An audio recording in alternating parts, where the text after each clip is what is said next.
Maliba TV1 jabarani filɛbagaw aw bisimila aw ka kunnafoni sentelima kɛnɛ kan.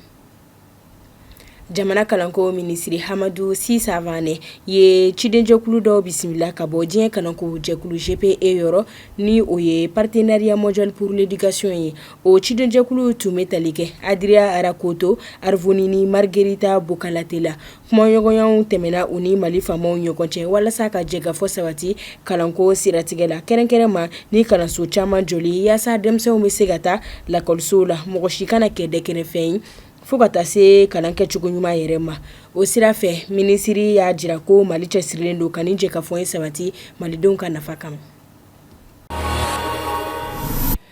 Kɔfɛ lakanako dakuna Mali golomasi tabaw ka kunnasigi mayɛma ye lasili kɛ ko golomasi tabaw ka sanfɛ pankuru ye susurwaleya dɔ kɛ kunungo haraba avrikalo tile 22 sanba 2026 faya kungo kɔnɔna na zantigila yɔrɔ la Kulukoro mara la. O senfɛ jatigɛwalekɛla 70 ɲɔgɔnna boyɔnko de bɔra baara la ko bɔ kɛra u ka moto bolukulu dɔw de kan min bɛ taa moto 40 ɲɔgɔnna na.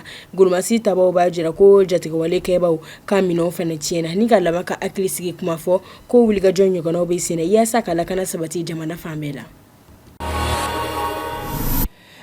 Ni hambore no hamta ko kibaruya kunnafoni na hamadamne Senegal supporter minnu tu minɛ kan sin fɛ Maroc olu la saba bilara ka bɔ bɛrɛya ni o bɛ tali kɛ Abdoulaye Dieng, Ibrahim Diop ani Aziz Wadela olu sen tunna Senegal an bɛ don min na i ko sisan o minɛlu sababu sɔrɔla ka sanga ni kariɲɔgɔnna minnu kɛra kan final la nga ko supporter 18 la minnu minɛla ni saba bilara ka bɔ olu la 15 tɔ olu minɛlen don alisa bɛrɛya la ni kalo 6 fo ka taa se san 1 ma o ka sɔrɔ don dira dɔw ma.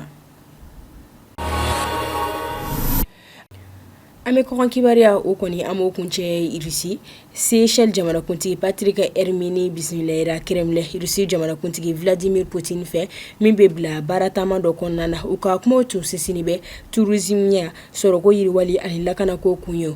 Irisi jamana ɲɛma ye foli lase Seychelles jamana ɲɛma ma u ka kɔkɔrɔmadon la Irisi ka kunyew la diɲɛ seleke naani tɔma ɲɛkɔrɔ.